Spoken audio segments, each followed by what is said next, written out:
Assalamualaikum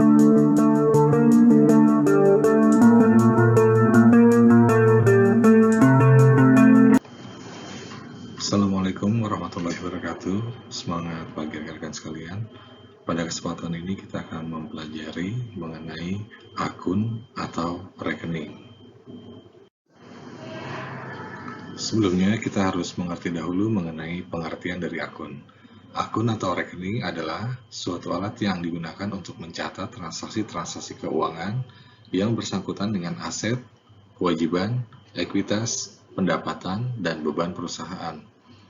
Tujuan pemakaian akun antara lain yang pertama adalah untuk mencatat data yang akan menjadi dasar penyusunan sebuah laporan keuangan. Lalu yang kedua, dapat memberikan informasi tentang operasional perusahaan setiap harinya.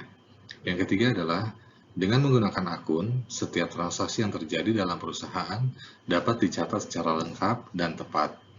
Jadi kesimpulan dari pencatatan akun itu adalah kita gunakan untuk mengumpulkan akun yang digunakan dalam catatan akuntansi perusahaan yang nanti akan disebut sebagai buku besar.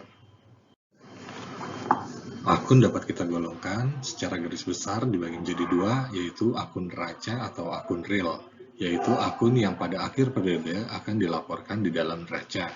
Yang termasuk dalam akun neraca ini adalah akun-akun aset, akun kewajiban, dan ekuitas. Sedangkan akun laba rugi atau akun nominal adalah akun yang pada akhir periode akan dilaporkan dalam laporan laba rugi.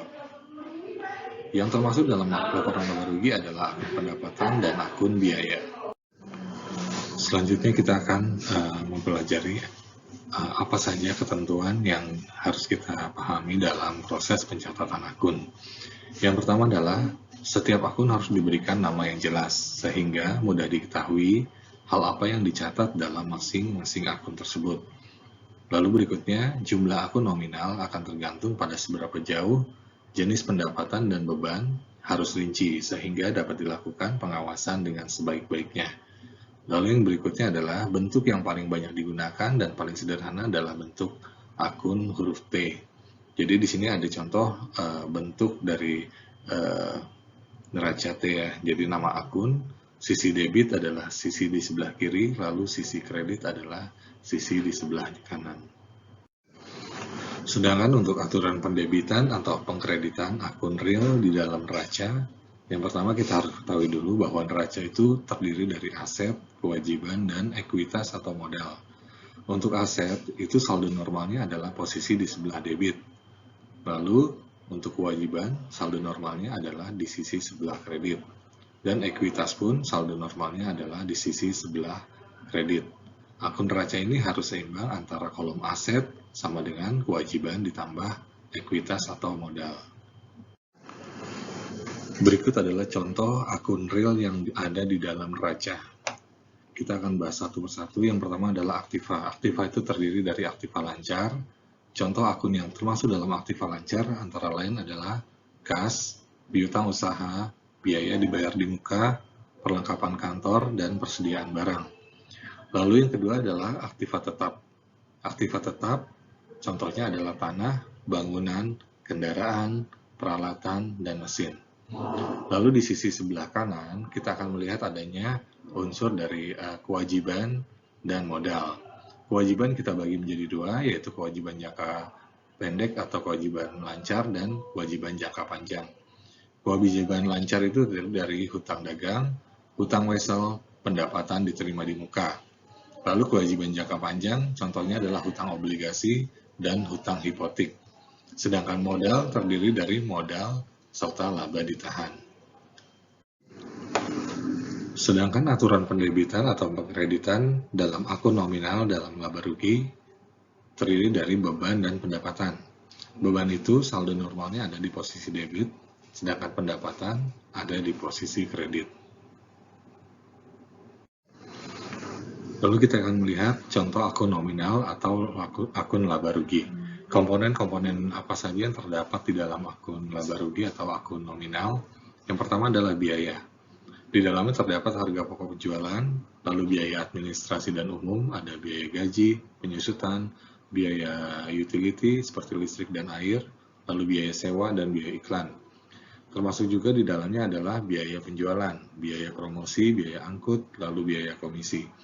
Sedangkan untuk pendapatan, ada pendapatan jasa untuk perusahaan jasa, lalu pendapatan penjualan untuk perusahaan dagang, serta pendapatan lain-lain, yaitu pendapatan yang bersumber dari pendapatan usaha utama. Agar kita mudah dalam melakukan proses penjurnalan atau pencatatan dalam akuntansi, maka kita perlu mengetahui adanya saldo normal akun. Kita bagi menjadi beberapa, yaitu ada aktiva atau harta, hutang, modal, pendapatan, serta biaya. Untuk nomor perkiraan atau akun yang digunakan dalam pencatatan ini kita bagi-bagi. Yang pertama, akun dengan nomor urut 1 adalah harta, 2 adalah akun hutang, 3 adalah akun modal, 4 adalah akun pendapatan, dan 5 adalah akun biaya. Di mana di dalamnya, jika kita mengetahui bahwa saldo normal untuk harta adalah debit atau posisi di sebelah kiri. Jika ada penambahan harta, maka jurnalnya di sebelah debit. Jika ada pengurangan, di sebelah kredit. Demikian juga dengan hutang. Hutang memiliki saldo normal itu di sebelah kredit atau sebelah kanan. Jika ada penambahan hutang, maka kita jurnal di sebelah kredit. Lalu jika ada pengurangan hutang, maka jurnalnya di sebelah debit. Untuk modal, memiliki saldo normal di sebelah kredit atau kanan.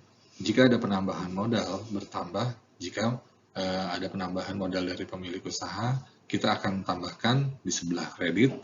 Lalu ada pengurangan, misalnya price, kita jurnal di sebelah debit. Berikutnya untuk pendapatan, pendapatan itu memiliki saldo normal di sisi kredit atau kanan. Jika ada penambahan, maka jurnal di sebelah kredit. Jika ada pengurangan, di sebelah debit. Sedangkan untuk akun biaya, biaya itu memiliki saldo atau nomor perkiraan, yaitu di angka 5. Jika saldo normalnya di sebelah debit, maka jika ada penambahan, akan dijurnal di sebelah debit. Sedangkan jika ada pengurangan biaya atau beban di sebelah kredit. Selanjutnya kita akan mempelajari mengenai proses pencatatan transaksi. Berikut adalah analisa atau analisis transaksi dan jurnal. Di dalam akuntansi, proses pencatatan selalu dimulai dengan menganalisis setiap transaksi yang terjadi dalam perusahaan.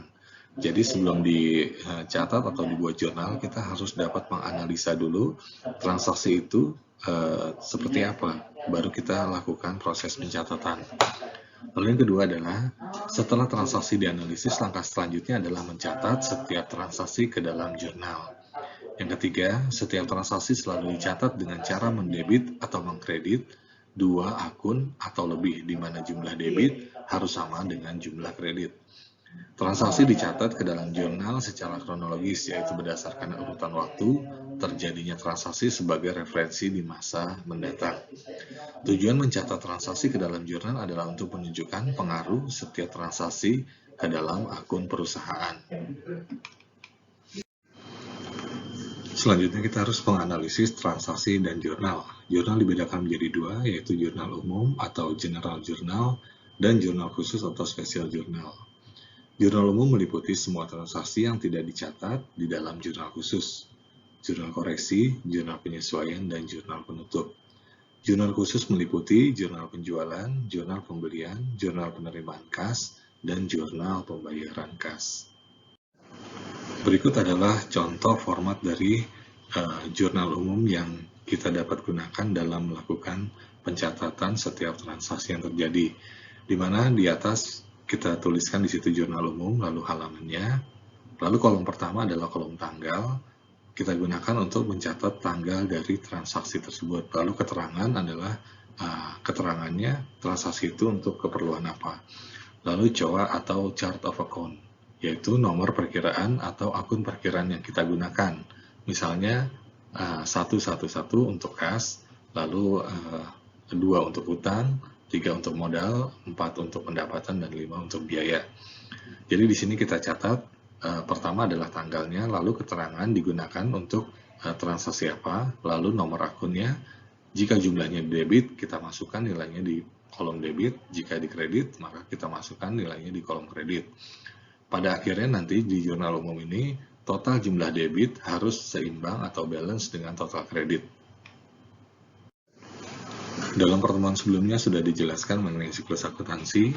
Namun kita pahami lagi bahwa siklus akuntansi adalah siklus yang menunjukkan langkah-langkah yang diperlukan di dalam proses akuntansi. Pertama adalah dimulai dengan adanya sebuah dokumen transaksi keuangan. Ada bukti fisik yang mendukung bahwa telah terjadi transaksi keuangan. Dokumen itu kita catat dalam bentuk jurnal. Setelah kita catat dalam bentuk jurnal, maka langkah selanjutnya adalah kita golongkan atau kita pisahkan berdasarkan nomor akun perkiraan yang sejenis. Contohnya transaksi kas pada kas semua, lalu bank semua, biaya semua. Itu kita pindahkan ke dalam sebuah buku besar. Jadi buku besar ini menampung akun-akun yang sejenis. Setelah buku besar terbentuk, maka langkah selanjutnya adalah memindahkan saldo masing-masing buku besar itu ke dalam neraca saldo.